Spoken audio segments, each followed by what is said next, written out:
Session on sustainability in battery production and recycling by Dr. Fdp Session. Now I request our Professor Dr. S. Kamalakannan sir to introduce our guest to the audience. Good noon to all.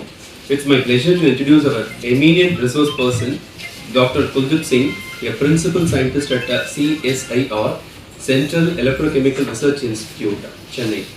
Dr. Singh is a distinguished battery scientist with a profound expertise in energy storage materials and devices, particularly in lithium ions, sodium ions, and solid state batteries.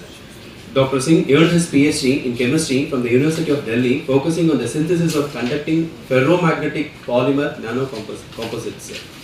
Over the years, he has made remarkable contributions to battery design, cell fabrication, and advanced material characterization, leading to groundbreaking developments in indigenous cell manufacturing technology for electric vehicles and solar energy storage.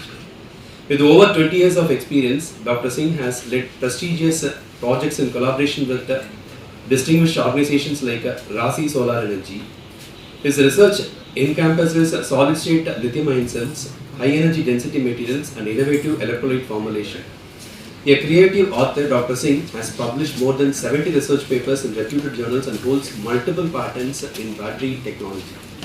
Today, Dr. Fdp Singh will be sharing his insights on the topic of sustainability in battery production and recycling as a part of the Atal Faculty Development Program. On behalf of the management, head of the institute, head of the department, and participants, let us extend a warm welcome to Dr. Fdp Singh and express our sincere gratitude to him for graciously accepting our invitation to deliver this session. Thank you, sir. The session is yours now.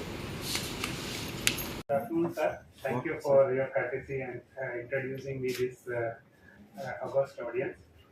And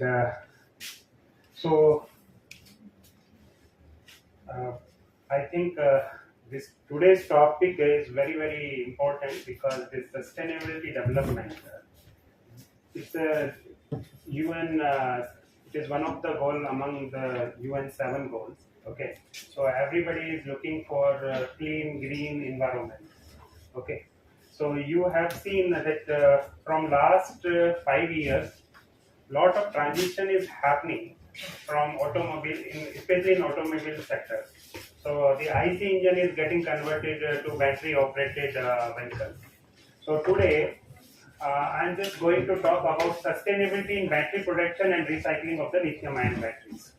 So just now, around half an hour before I come to know that most of the audience is engineering background.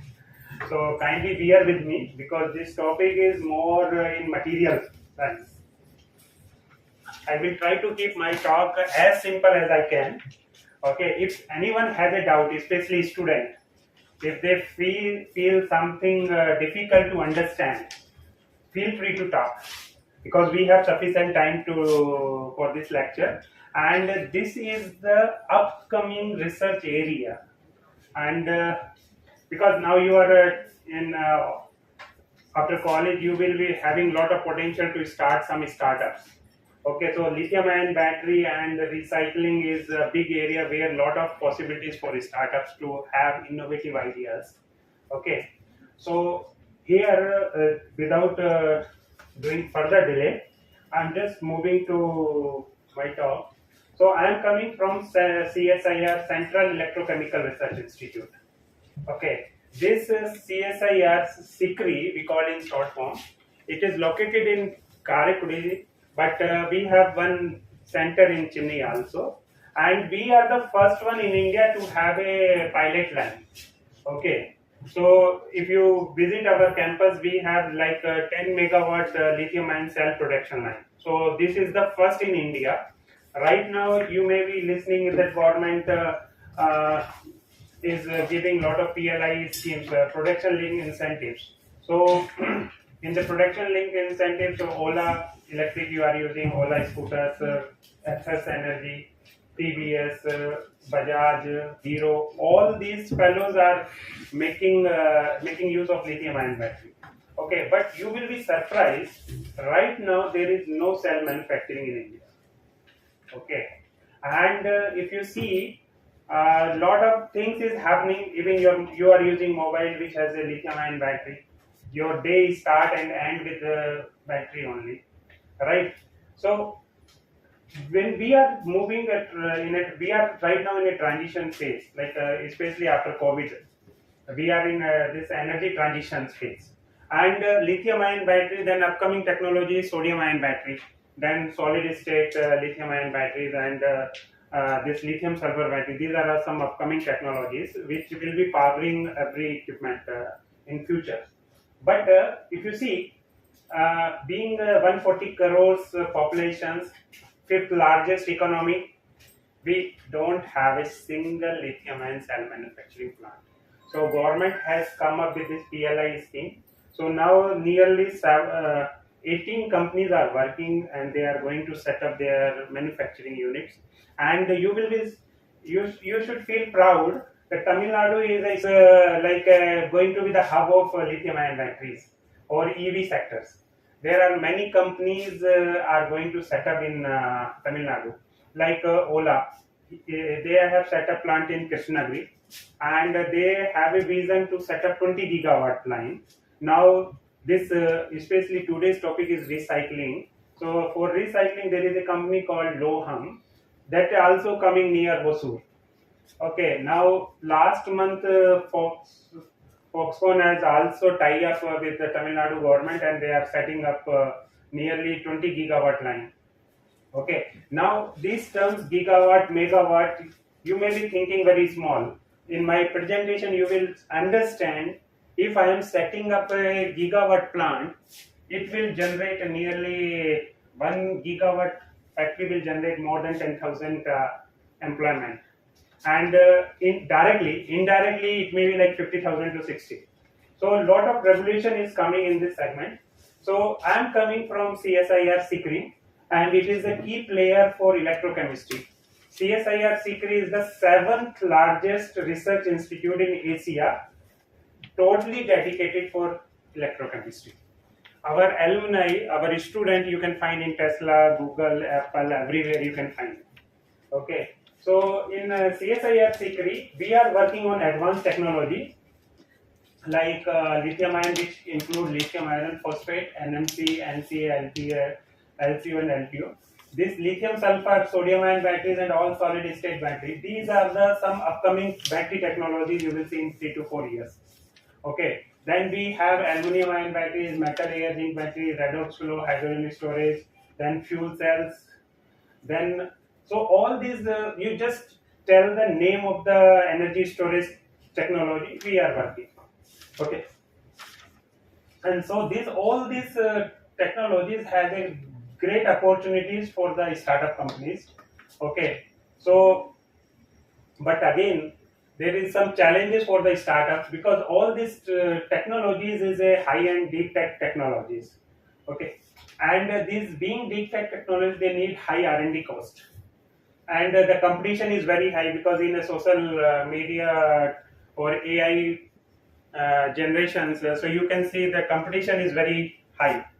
So they are very cost effective, means high R&D cost. Competition is very high, and they have a power to disrupt the market. Okay, if you are because you are electricals people, so you may knowing AI. So Elon Musk company, Neuralinks, and this what you call is Starlink and Tesla, they all are futuristic AI-based technology, but they all are the battery energy storage things. So now battery is not a battery; it's a system where it is an integration of software and hardware, right? So there is a lot of things. So now coming to this, right now we are using this IC engines, which has a lot of pollutions. So globally, being in Chennai, you have a problem of floods only. But when you go to Delhi, you have another problem called pollution, right? So these December and January are the peak pollution months in year. So if you go today, you will feel like there is some burning sensation in your eyes because of high pollution. The air quality index is more than 450s. But here Chennai, I think the air quality index is nearly 70 or 75. Okay, so now you see 40, 45 and 450. So you will think we have come in a like some dust or some pollutions, full of pollution. So eyes burning, throat infection and cough, these will start. So what is happening globally? People are looking for clean and green technologies.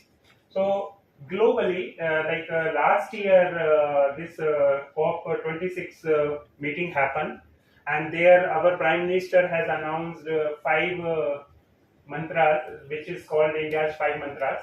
Okay, so it is not India's five mantras; it is globally, because all developed and developing countries are having a emission cut policies. Okay. So here this is, we are targeting that by 2030 we should reach non-fossil energy capacity to 500 gigawatt. Okay. So this energy, renewable energy, basically we are using wind and solar. Okay. And hydrothermal is also there. So this has to be at least 500 gigawatt by 2030. Then we have to fulfill 50% energy requirement by renewable energy. So now you can understand the impact of this 50% requirement by 2030. How much big market we are now. Then by 2030 we have announced that we will reduce 1 billion ton carbon emission. Okay, which will be, and this reduce carbon intensity more than 45, and by 2070 it will be a neutral, zero carbon, net zero. So this all is making your circular economy. If I have to achieve all these targets, I have to think circular economy. Circular economy, if I am producing something, I will use it and then reuse it and recycle it. Okay, so these were the targets. So like electric vehicles basically is a option which is providing the clean environment. Now, many people here or in the net, you may find this electric vehicles, we are mining lithium, cobalt and other things. So, when we are mining, lot of pollution is coming. So, here you can see this curve. If I am using gasoline, means petrol or diesel, I am producing nearly 300 gram of CO2 per kilometer. If I am driving the vehicle 1 kilometer, 300 gram CO2 I am emitting. But when I am using electric vehicle, I am producing only 100 gram. And this 100 gram is not in your city. It is, this emission is happening where the mining is happening. So you have a clean and green environment. Okay, because mining is a place where all the elements are getting extracted and then going for calcination or pyrolysis or some other techniques. So the pollution is there and they can control it. But when you are emitting on the road, you cannot control, right? So this is the advantage. And here then another advantage of this present automobile gasoline based and EV is that this EV, there is no emissions. Okay, there is no sound. Secondly, we are importing billions of tons crude oil from the OPEC countries. So these OPEC countries have a monopoly. Sometimes they will increase their production and decrease the rate. Sometimes they will reduce the production and increase the rate. So every time you are seeing that petrol, diesel rate are fluctuating. So, but it is a utility-based company. If we transfer to EV, so factories are making lithium-ion batteries and you are using. So we are not going to depend on the OPEC countries. So this is another advantage. And there is some advantage or disadvantage you can say. When you are using automobiles, IC engine based, you can refill your tank within 1 minute or 2 minutes. But here, charging the battery takes time. So it takes from 1 hour to 5 hours. So if fast charger is available, you can charge in 1 hour. But generally at home, it will take 5 to 6 hours. But you can refill your tank within few minutes. Secondly, it is very economical. When you are driving a diesel petrol car, you are paying from 7 rupees to 11 rupees per kilometer. But the EV is cost you only 60 paisa per kilometer. Now you can imagine. So it is a cost effective. Okay. So when we are talking for EV, so these three gentlemen, good enough, Bittingham and Yoshino, they got the Nobel Prize in 2019 because of their achievement. And since 2019, globally, the thrust for R&D in EV sector increased like anything. Government start pumping so much money that the Indian government has come up with a PLI scheme where the 18,000 crore is going to give as a subsidies. Now they are again giving some 9,000 subsidy. Okay, the bid is open for that. So this is the outlook of my talk. That EP importance I have already talked. So that global market, India status, then recycling market process and all these things I am going to discuss in another 1.5 hours. Okay. So now when I am talking about electric vehicles, okay. So these electric vehicles, the EV chain consists of 5 things. First, you need an advanced material to make the batteries. Once you have a material, you need a process to make it. So the process should be eco-efficient production. Third, whatever the product, whatever the battery you are producing, it should be fast charging capability should have. So the third point is the battery should be fast charging. Secondly, let's say in EV you are using the battery for 5 to 6 years. What next? Because when you are using the battery, you are using mobile phone. You have seen when you are purchasing the mobile phone, it works for 24 hours single charge. But as the time pass on, the battery will stay for 10 hours, 12 hours, 6 hours, 5 hours. Okay. Now this is only one battery, one cell. But when you have electric vehicles, there are more than hundreds of batteries. Okay. So like right now this all Tata, Nexon, MG, Binsor and this Jet SV all are coming with like 39 kilowatt to 55 kilowatt system. So they have a big batteries. Number of cells are more.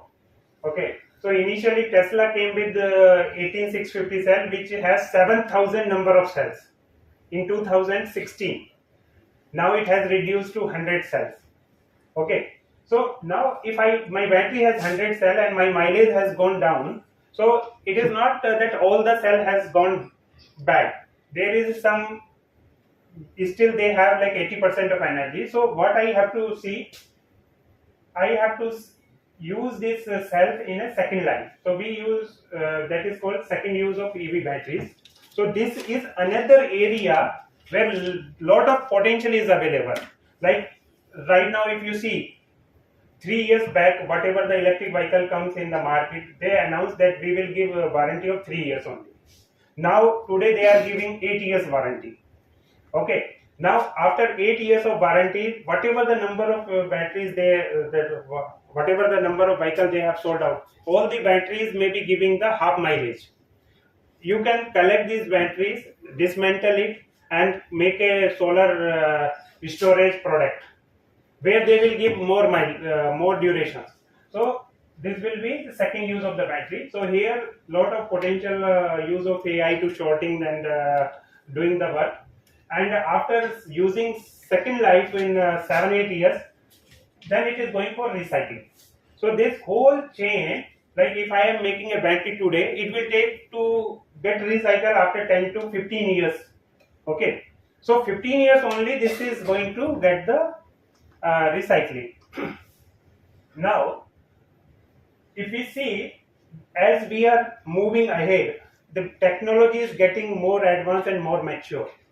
Okay, so if you see the pricing of this lithium-ion battery in 2010 was $1,000. Now today it is like $51. Okay, so the price has come down very drastically, and we are expecting that after 1 year or 2 years, when the production will start in India, the price of the lithium-ion battery will be like your lead acid battery. Okay, and as the price is coming down, the technology is evolving, the demand for battery is also increasing. Initially, we have an energy density of 100 watt. Now we have crossed 300 watt hour per kg, and this solid state lithium-ion battery and lithium sulfur batteries, they are targeting 500 watt hour per kg. So now you understand 500 watt hour per kg. That lead acid battery you are using in your houses, in inverters, that is 12 volt 100 Ah 1.2 kilowatt, which gives you only 32 to 35 watt hour per kg. This is giving 300, so 32 or 300, almost 10 times. And lithium sulfur, again it is going to give more than 10 times. So this will be the advantage. So this is the market price, like demand is increasing like anything, and it is projected that by 2030 there will be a market of 120 billion, and the prices is drastically coming down. So in September 2024, the price was $53 for LFP batteries and $60 for NMC batteries. I will tell you in next slides. So this is the projection of Indian government. Like for two-wheeler, we require 200 to 540 gigawatt production. For four-wheelers like cars, we need up to 800 gigawatt production. Buses, we need 970 gigawatt, and it is estimated that for house storage and grid storage, we may need 900 to 2300 gigawatt. And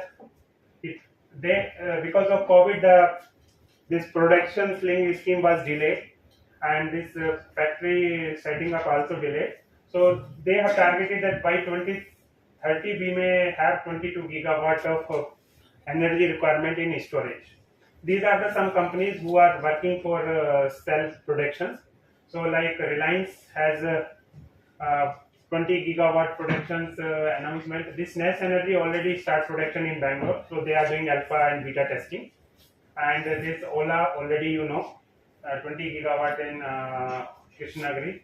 Lucas, TVS, again it is in Hosur. Mahindra and Mahindra also again in Tamil Nadu, in Chennai nearby.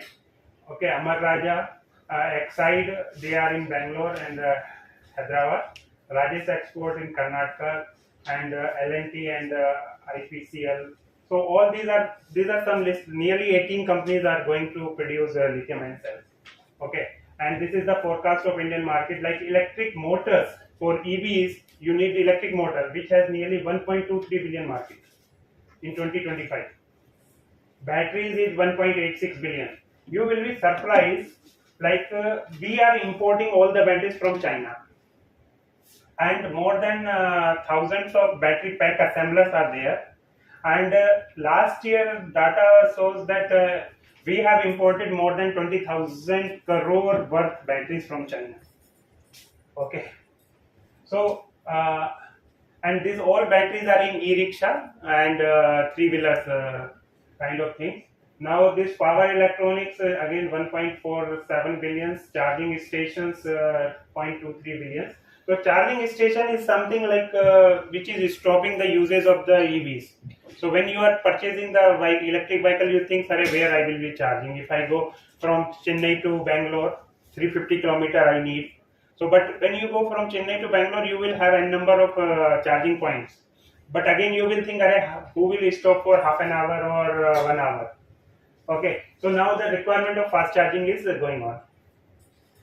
This is something interesting, and this slide I have put it intentionally to make you understand.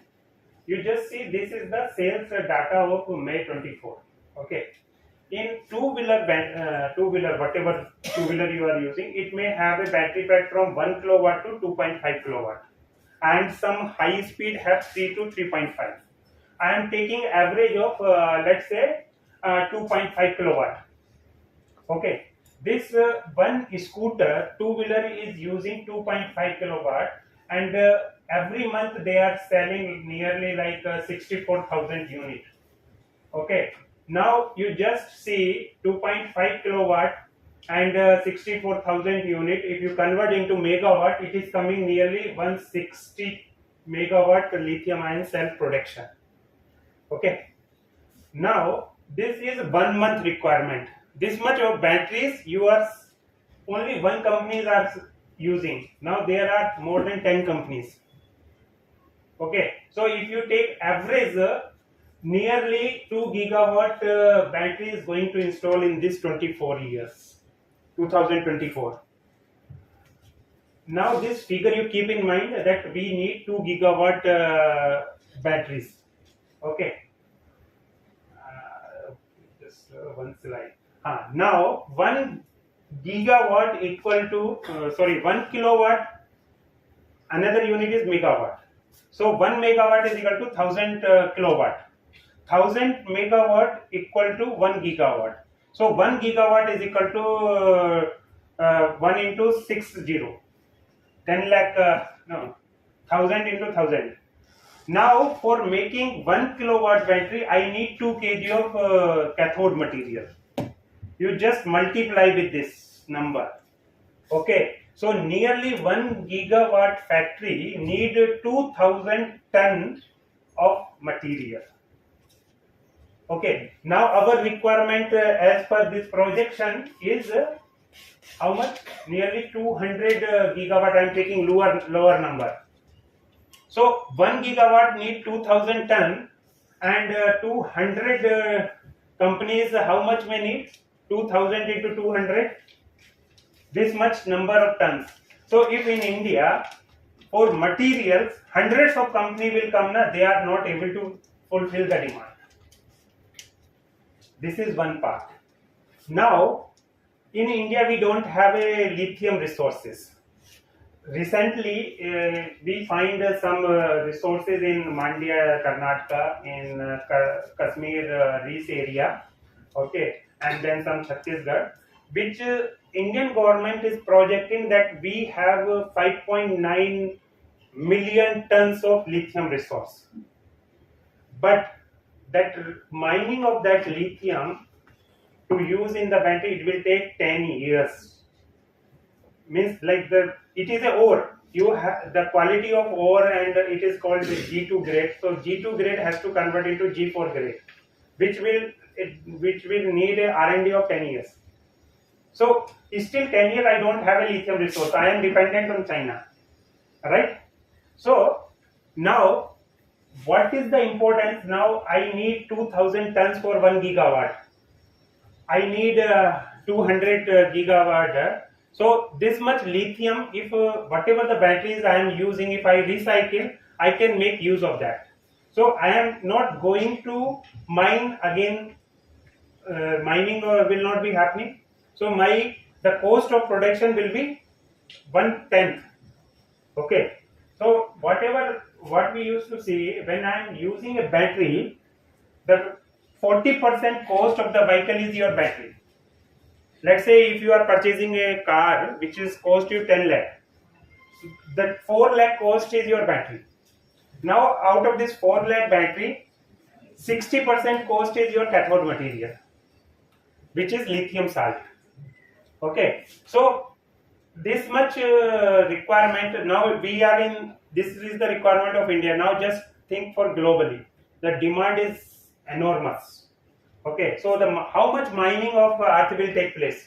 So there will be another things will happen, that every country will start mining, and the ecosystem will collapse.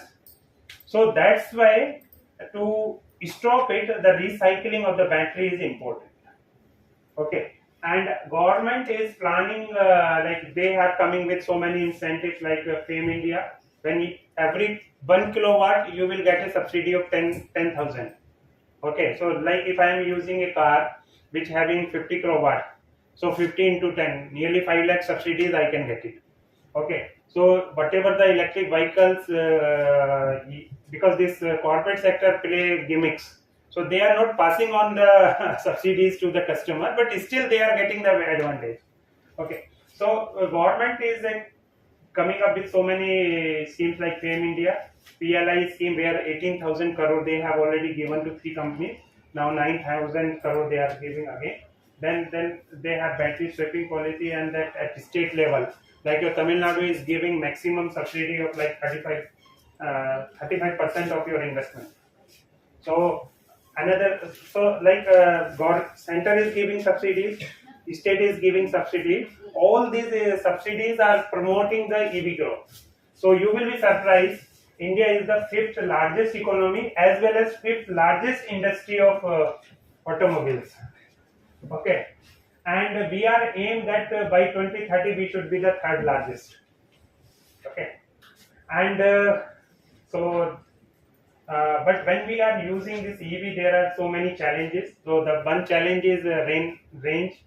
Everybody is worried whether I can go to the destination or not. Companies are claiming 350, but in Indian road condition, they are getting only 250 kilowatt. 250 kilometers. So this range is a big challenge. Another is the cost of the battery.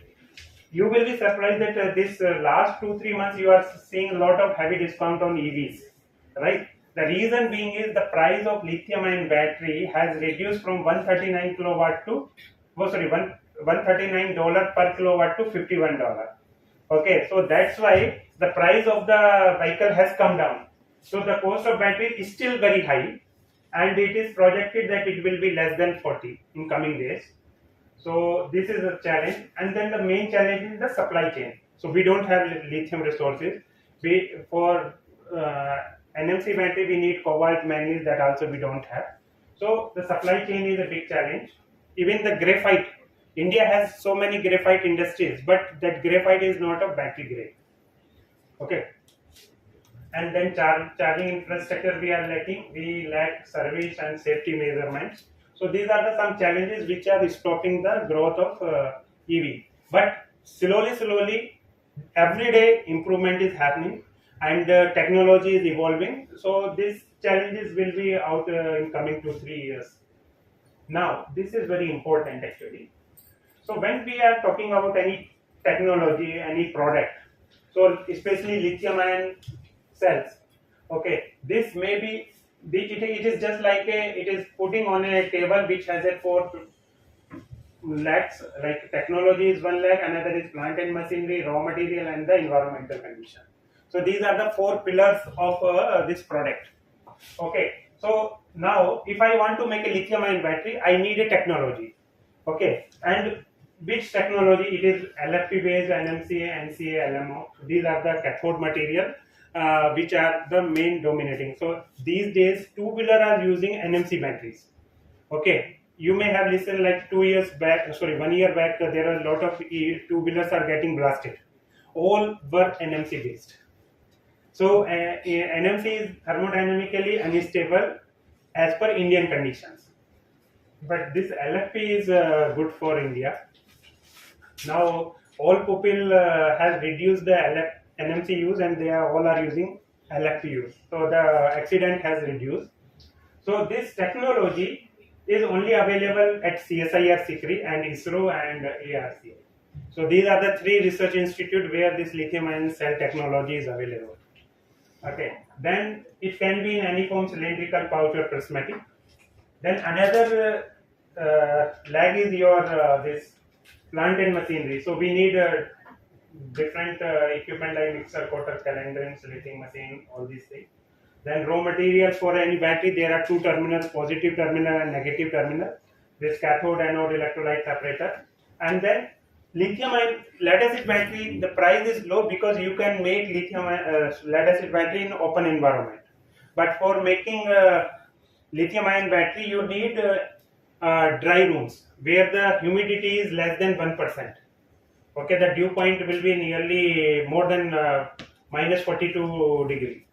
Okay, so because you have seen that lithium or sodium, when you open it, they react with the atmospheric moisture, and it will get exothermic reactions. So we need an environmental controlled environment condition. Because of that, the 40% electricity bill is for this dry room to maintaining the dry conditions. So that's why the price of the battery is very high. Okay, so in India we have dry rooms company like Dryers and iClean, and but there is no big company for raw materials. There is no company for making the equipment. Okay, no company for cell making. But now they are coming slowly. So this coming 5-6 years, you can say a lot of employment generation will happen in this energy segment, especially in lithium-ion battery. Anyone who is doing PhD or MTech or having experience in EVs, they have plenty opportunities. Okay, so this is the roadmap of lithium-ion battery. Like the energy, because everything depends on energy. The energy requirement demand is increasing. Also technology wise the energy density is increasing. So right now whatever the battery you are using in your EVs is ranges from 160 to 200 watt hour per kg. So this lithium iron phosphate chemistry or LFMP, they have reached this much, and NMC has reached 300 watt hour per kg. Now, in coming year, you will have lithium sulfur solid state or lithium air batteries where you may have targeted for 500 watt hour per kg. Okay, so these are the technologies which has lot of trust potential. Okay, if you see the cell, so different chemistry has different composition. So this is the percentage wise NCA cell breakup where anode is 22%, cathode is 31%, then aluminum, copper, all these things. So this is the composition of cell at different level. Okay, now this calculation I already told. So 1 kilowatt 1 kilowatt battery need 2 kg of materials. Okay, graphite is needed 1 kg. Okay, and for this 2 kg lithium iron phosphate need nearly 500 gram carbonate, lithium carbonate. Okay, so if you convert into this 1.2 gigawatt, you need 2449 tons of cathode material and 1296 tons of graphite. Okay, and which required nearly 12,24,000 tons of lithium carbonate. This is a calculation of for 1 gigawatt. Now just calculate for 200 gigawatt. How much lithium will become? So this I am leaving. So this is a form factor of the battery can exist in cylindrical form, prismatic forms, or pouch type, or coin cell. Every battery has 4 things: cathode, anode, electrolyte, and separator. Cathode is your positive terminal, anode is your negative, separator is a dielectric membrane, and electrolyte is a medium where the electron can travel. Okay, so here when you charge the battery, lithium is going from cathode to anode, and when we discharge, so discharging time lithium is coming back to cathode. Okay, so the movement of ion is taking place. So when the ion's movement happens, the opposite direction current flows. You already know this thing. Okay, so this is a typical cell plant. Like you have 3 processes. One is cell manufacture. When I am going to produce the cell, I need electrode, positive terminal or negative terminal. So that electrode fabrication area, then you need electrode assembly area, and then electrolyte filling. All these things has to be done in dry room. Okay, then you are getting the cells. Which cells you are doing sorting, grading, and then balancing and making the battery pack. And then you are making the BMS and attaching the BMS to the module. Right? So this is our dry room from outside, and we have 2 dry room. One dry room is for coating area where you need 10 to 15% RH. Okay, so for coating area you need coating machine and calendering machine, where the dry room condition is 10 to 15 RH. Then we have 1% RH where the electrode fabrication will be done. So this is the equipment.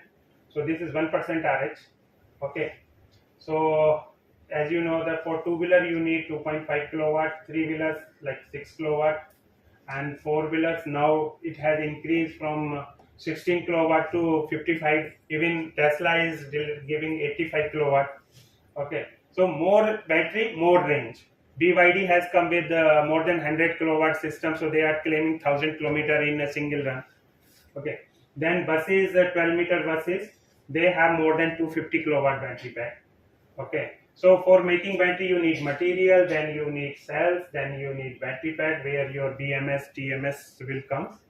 Okay. So this challenges I already told. So apart from this, generally in 3-wheeler or buses or whatever especially in India, we are using lithium iron phosphate based chemistry. Now the next technology has come, which is called LFMP. LFMP is not something; it is just a sister of LFP. So what lithium iron phosphate they have doped with manganese. Okay, then it become lithium manganese iron phosphate. When we have added manganese, what happens? The energy density increased from 160 kilowatt to 160 watt hour per kg to 200 watt hour per kg. And then in anode side they have added silicon. So this 200 become 265. Okay, so this is the advantage of LFMP batteries. So there is another advantage like temperature performance. So when the temperature, like if we have now three technology: NMC technology, LFP technology, LFMP. So this NMC you can operate at low temperature also, but LFP there is certain limit.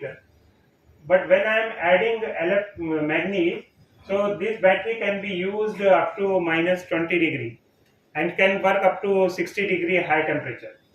And capacity retention is also increased from 67 percentage to 71, and when you make a hybrid it can go up to 74%, and the cost of production is almost equal as LFP. LFP cost of production is like $5 per kg. LFMP is also like 5.1 or $5.2 per kg. So this is our CSIR C3 roadmap. Right now we are also achieve 200 plus energy density, and we are targeting that fast charging should happen in 10 to 15 minutes. So this is a flow chart of making cathode material. So when you are making cathode, you need a raw material like lithium salt, manganese salt, iron salt, cobalt salt. All this salt has to be mixed in some fixed ratio, and then have to do spray pyrolysis at 400 to 450. This is a machine where the pyrolysis happen, and you will get a precursor salt. Okay, in this precursor salt you will add lithium salt, and then you will get a lithium iron phosphate. Now we are going this process for making this LFP. Now when I am doing the recycle, I have to go back. Okay, so this I am dropping this is cycle data of LFP cells. So LFP what we are making is spherical in shape. Okay, so you can see 18650, it is delivering 1.5 ampere current. Okay, and the particle is spherical in shape. So this cycle data is there. This is some chemistry terms like X-ray. When you are synthesizing something, it has to be confirmed by X-ray. Okay, then FTR spectra. So I'm just speaking. So now this is important actually from here. So when we are making the cell, so what you have to do, you have to make the slurry of cathode or anode. So the powder has to make a slurry. This slurry has to coat on aluminum and copper film. Okay, so once you are coating whatever material like LFP, NMC or some other chemistry, it has to be coated on copper and aluminum. Positive terminal always coated on aluminum film. Negative anode is always coated on copper. After coating, you have to calendar it, means you have to press so that whatever the coating you have done, it should not peel off. Okay, then after calendering, you have to make the roll, whether jet type stacking or stack you have to make. Then you put electrolyte and seal it. Your battery is ready, and then you will put for formation. So this formation is another cost bearing factor. Okay, let's say if I am making a 1 gigawatt battery, so I am using 1 gigawatt electricity for charging that, and this formation initially it needs 4 to 5 cycles for formation. So now I have made let's say 100 megawatt battery, so I need 400 megawatt electricity to charge it. Okay, so that electricity cost. But if it is not renewable, you have to pay like 7 rupees or 8 rupees per unit.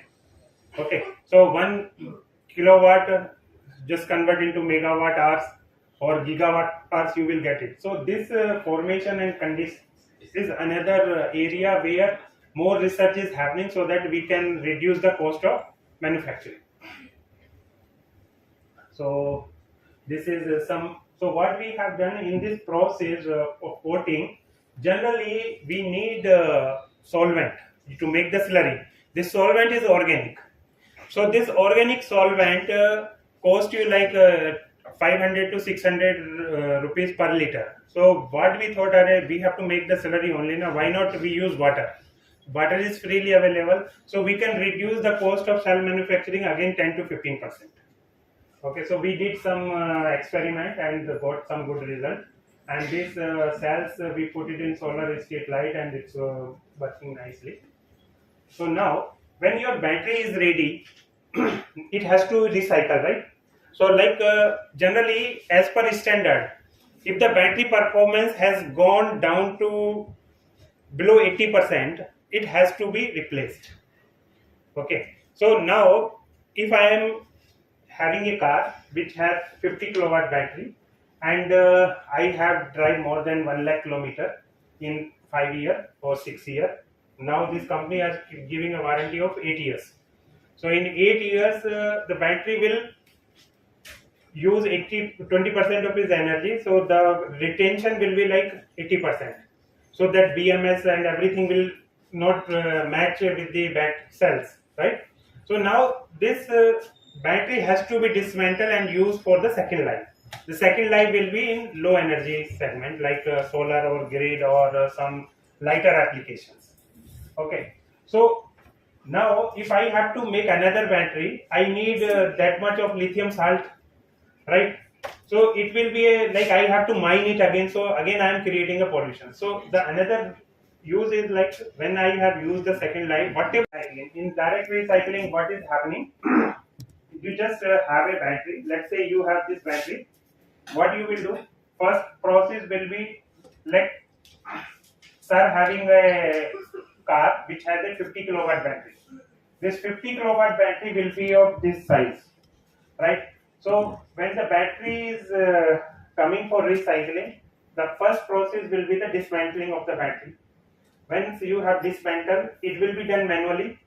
After doing manually dismantling, you have to short the cell because battery having a cell which may have some current. So this shorting has to be done. Okay. So this shorting can be done manually or directly you can crush the battery. There are two methods. One, you can dismantle each cell or you crush whole battery. When you are doing crushing, you cannot do directly. If you do direct crushing, because it has a current, it will blast. Okay. So in India, several new companies who are doing recycling, they have lot of fire accident. Okay. So how to do crushing? So there is a way. So first you need to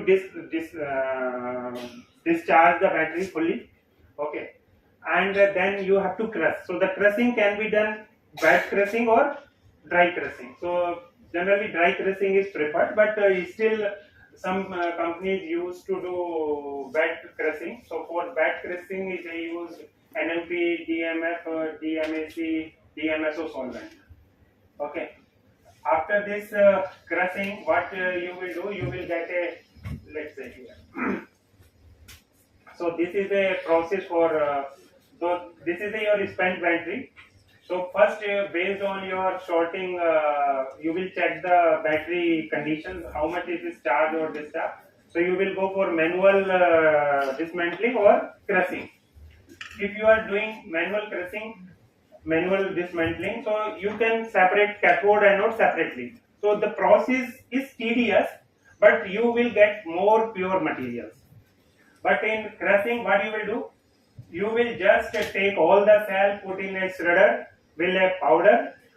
Okay, the powder will contain iron, copper, aluminum, manganese, everything. So by using magnetic separation, all the metallic portion you will remove. Okay, then you have a black powder that is called black mass. Okay, and this black mass either you can go pyrometallurgy or hydrometallurgy. Pyro means temperature or heat. So when you heat anything, what will happen? All volatile things will go out.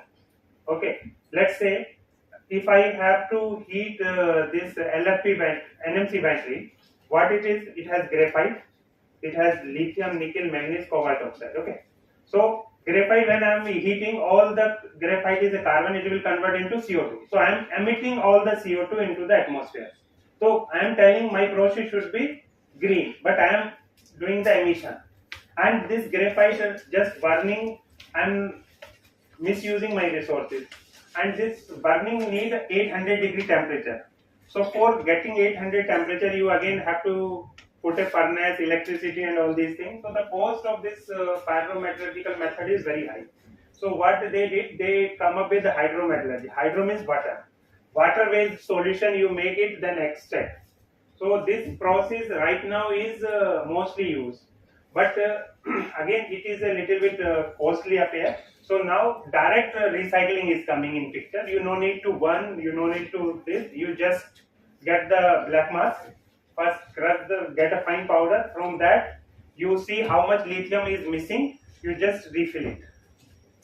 Okay, so that technology is coming. So when I am using that direct recycling, and then some process, instead of doing hydrometallurgy, biometallurgical method by using enzymes, bacteria also coming. So that is also another cheap method of recycling. Okay. So now you have batteries has come to you. So if you have like 1 gigawatt, let's say 100 tons of battery you got. So you cannot do single hand charging, discharging, right? You will become dead by seeing, like here we have 50 students, and I have to check every 50 student in the exam that whether they have some item which is prohibited. So you will be, if I put a jammer or some scanner, easily I can pass on. No? So same way, I have to discharge the battery. So what I have, I can put in water salt solution, all the battery will get discharged. So putting the batteries in the salt solution is the cheapest method to discharge it. Okay. So another method is that I will put all the batteries in a conducting medium and short it.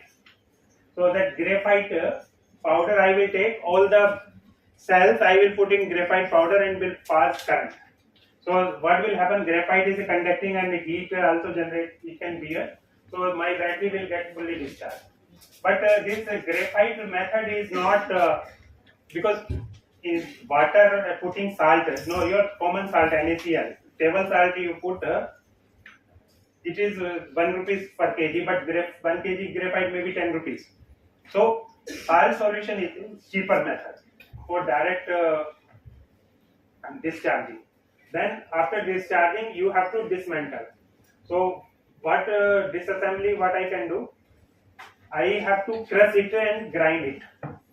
Okay, the cell old powder will be grinded. I will get a black powder with the magnetic separation.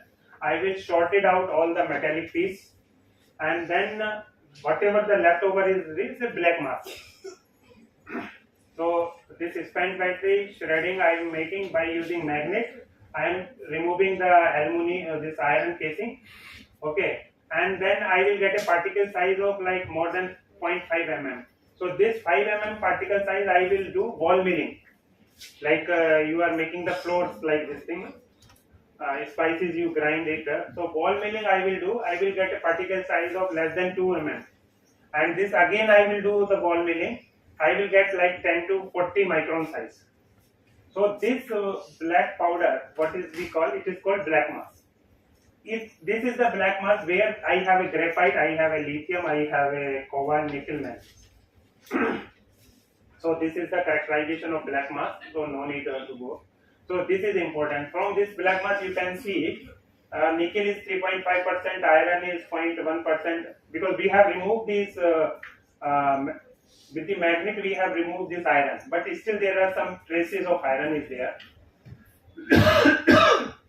Then cobalt is 28%, manganese, nickel, copper, aluminum, sodium, and lithium.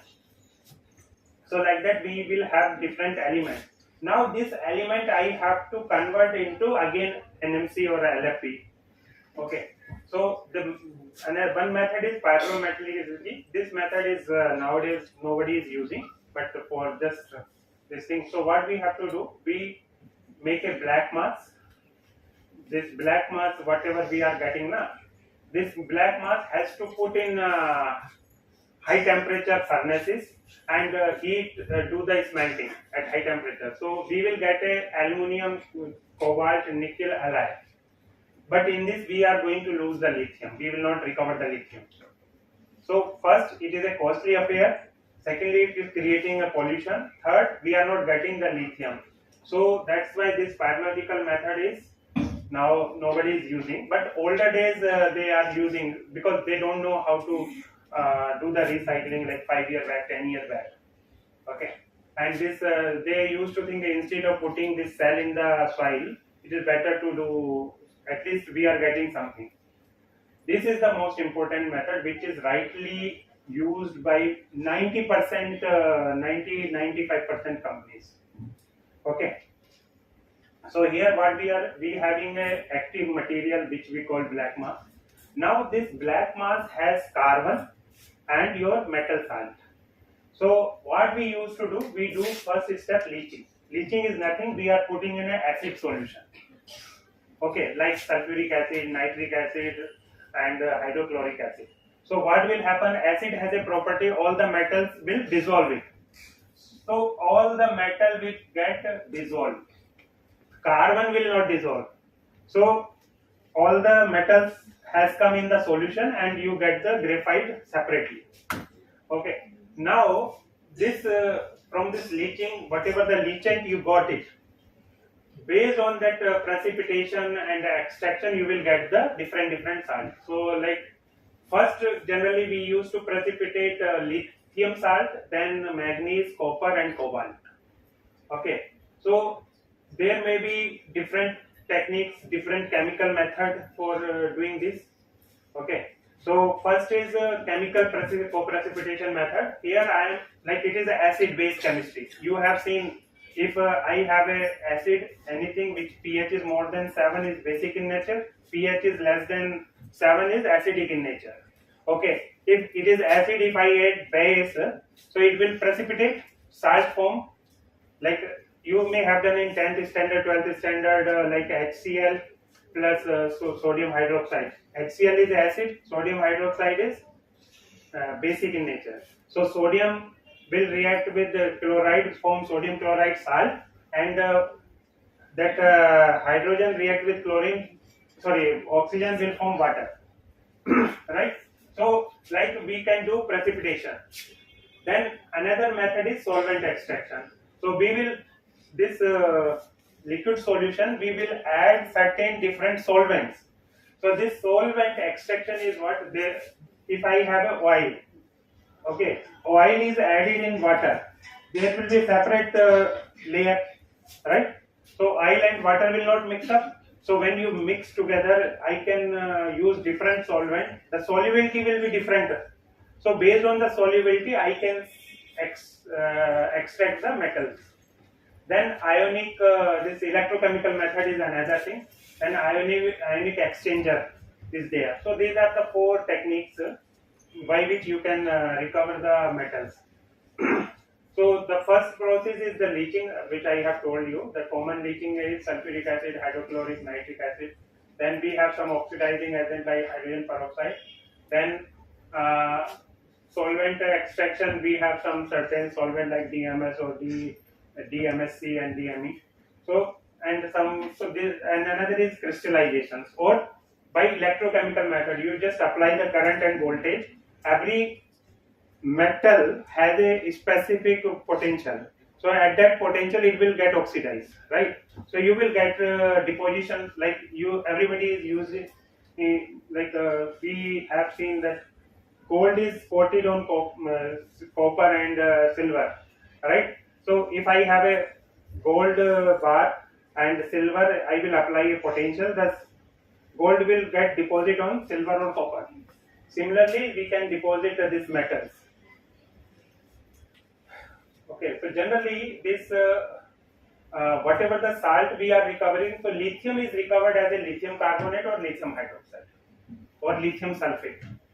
Cobalt is generally in the form of sulfates, so like cobalt sulfate, manganese sulfate, nickel sulfate or nickel hydroxide, copper hydroxide kind of things we used to recover. The challenge is more because still I am using a acid. So acid, when I am using acid, it is becoming a little hazardous. Okay, so I have to find a way like how I will convert this acid leaching into a green method. Where is the scope of research? Then during this process, I am converting into this co-precipitation, this sulfates generally we used to do. If I am leaching 1 liter of this solution, 1 kg of cathode material, I have to use 6 times of water. Okay, and then let's say during this co-precipitation I am using sodium hydroxide. So then byproduct will be my sodium sulfate. Now this sodium sulfate will form 6 times. So 1 kg of material is giving 6 kg of sodium sulfate. Now you say 2000 tons you are dismantling. So 6000 in 2000 into 6, 12,000 tons of sodium sulfate where you will put. It became again headache. So this sodium sulfate is generally used in fertilizers. But how much fertilizer you will put in the soil, right? So again it is a problem. So we have to find out the way the process should be sustainable. It should not be a burden that getting something I am creating another nonsense. So generally today's world, whatever we are doing, we have to see whether it is sustainable, it is not having any side effect, right? So there's a lot of scope because now the recycling, whatever battery, because in India the cell is going to produce in 27. So 37 we should have a proper ecosystem to recycling. So we have a 10 years to think about it. Okay. So I told you this hydrometallurgy, pyrometallurgy and direct recycling. So these days more research is happening here, direct recycling, because it is it has a less means it's more greener and more economical than compared to this pyro and hydrometallurgical. So this things is done. So now what is happening? What is this? When we have produced it, so now this AI and robotics can be used for this sorting and dismantling of these batteries, where a lot of scope of AI tools and robotics is there. Then we have to find out some advanced recycling method where the byproduct we should reduce, like, okay, then there should be a closed loop system so that completely material should be recovered. Right now whatever we are recovering, it is like 50 to 60%. Still 40% is getting waste. So by 2030 it is believed that all the recycling material will be like 90 to 95%. Then getting a purity is important. So if let's say I have a material which is 99% pure, one material I have 98% pure, so one has a 1% impurity, another has a 2% impurity. But this 2% impurity are those impurities which are not affecting my electrolyte. And the 1% compound has an impurity which can react with the electrolyte. So which one is better? Second one is better, no? So when we are making the purity, before purity the profiling of the impurities is very much important. Let's say in a class you have a 10 students, 2 students are notorious. So one student is dangerous, another student is like a monkey kind of thing. So which will better? The monkey kind of person is okay, that okay, he is making sound and all these things is not. But the person who is dangerous is can hurt anyone. So same way, the impurity play a very big role. So the profiling of impurity is also important. Then we should have advancement in recycling technology, that cost of recycling should be cheaper. Then also as the battery is technology is improving, like lithium sulfur is coming, sodium ion is coming, solid state is coming. So accordingly, the process of recycling should be made for emerging technologies, and we should have a vision for full sustainable battery life. Okay, with this, I think I just closed. I have taken too much time. So if you have any questions, I am available. I think no questions. Huh? Any queries? Yeah. Participants? Sir, will there be any replacements for this lithium ions with better efficiency and life and cost, or this is going to dominate for the next 20 years?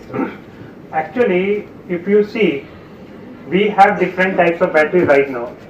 You have in your house lead acid battery. In your mobile, you have lithium cobalt oxide phased battery, and in EVs you have lithium iron phosphate batteries. All these batteries is advanced only. Whatever the new technology is coming, we have a wrong perception that it will replace any technology. Nobody can replace anyone. They will find their new applications. Okay, so right now we are having lithium iron phosphate and lithium application. Okay, now what will happen? Now the application, the new advanced technology is solid state lithium ion battery and lithium sulfur battery. These batteries will find application in aviation industry, because the company, you are using mobile. Your mobile battery life is how much? 1 year or 2 years? Intentionally, companies are not putting more advanced batteries in your mobile, because lithium iron phosphate battery, it gives 3000 cycles, and there are certain lithium iron phosphate battery which gives 5000 battery. Now you are using your phone fully charged and discharged one time only, right? So 3000 will give you 10 years, 9.78 years. So if I have a mobile which is whose battery performance is for 10 years, so where the company will do the business? So intentionally, for a particular application, they are making the product. So like laptop, and your laptop has a life of 2 years only, because they are using lithium cobalt oxide battery, which has 500 cycles. This is 500 cycles when your efficiency is up to 80%. Okay, so that's why new batteries, new technologies will not replace. They will find their application in different things. Now, aviation, airports are taking a lot of space, many kilometers of area. Now, eVTOL technology has come with battery. It will take vertically upliftment. So, I don't need a runway of 10 kilometers, 20 kilometers. I will just have a battery in my plane and will take. So, this is another disruption in the aviation industry by lithium ion batteries. I think I have answered your question. Sure, thank you. Thank you. Anybody else? Thank you. Yes. So we do understand that actually we are electrical engineers. So we do understand that we want to know, is there any simulation software, because you are fully dealing with chemicals. So in this simulations that you are using console, then ANS some software is so they ANSYS is there, and there are some more advanced tools are there, like especially in the area of recycling. actually recycling. What you have to do the profiling. It's a chemical process basically. Yeah, that's what. So in chemical you can do electronic properties, you can simulate. Electrical properties. So now the material, when you are using the battery for second life, there you can use this simulation method by seeing your current voltage, resistance, that is called diagnostic tools, things you can do. So, but as such recycling some electrical thing, I don't think. It has not come in my knowledge till now. If something will there, definitely I will get. Because instead of chemicals, the electrical characteristics, if we can able to do something. No, electrical part will come only when you are using second use. Second use, yeah, that we understand. After that, no. how you can do with this current voltage separation of elements. The shorting, what you are doing is a Yeah.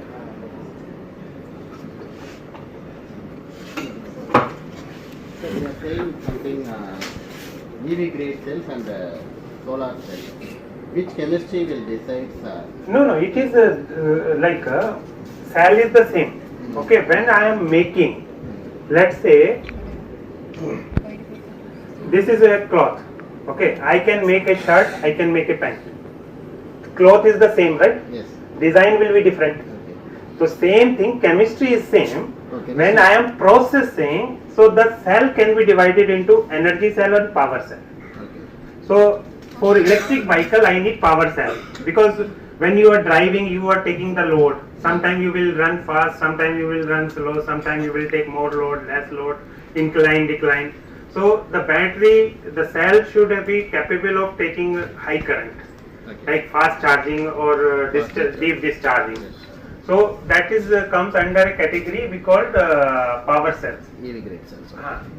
EV is generally you need power cells. Okay. For solar or where you have a constant load, Okay. so there you use energy cell. Okay. The difference is, if I am making a, let's say, lithium iron phosphate, I have to use for energy storage. That will give you me more energy, but it cannot be done 1C charging, 2C discharging. Well, fast charging, discharging cannot be done. Okay. Okay, but same cell, same material, I can make power cell, so that energy will be less, but power will be more. How they are arriving this? So The same material. How they are? so like when we do coating, na, Okay. so their coating play a big role. How you are coating, how much you are compressing, which electrolyte you are adding. Okay. Okay, so this is a two technology with the same material. Okay. Thank you.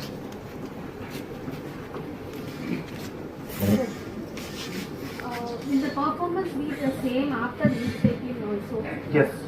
So actually we are already running a multi-institutional project where different institute has come together and working on recycling. Okay.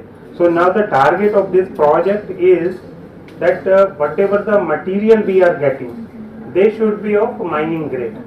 Let's say if I am mining lithium cobalt oxide from the mine and I am getting the lithium cobalt from this recycling, so the quality or the purity should be the same. If the purity is same, my performance will be the same. So that's why generally you may find that I given an example of the impurity. So the impurity profiling play a big role. So if it doesn't matter the material is 99% pure or 99.5% pure. That 0.5% impurity should not affect my electrolyte. Right? So that is the thing. Thank you very much, sir. We had good session on sustainability in battery production and recycling, starting from EV importance, global targets of EV, second use of batteries, India's market for EV, cell technology and recycling of batteries, and finally recovery of specific materials. Thank you very much, sir. I now request our HOD to present the memento and the appreciation certificate to our esteemed chief guest.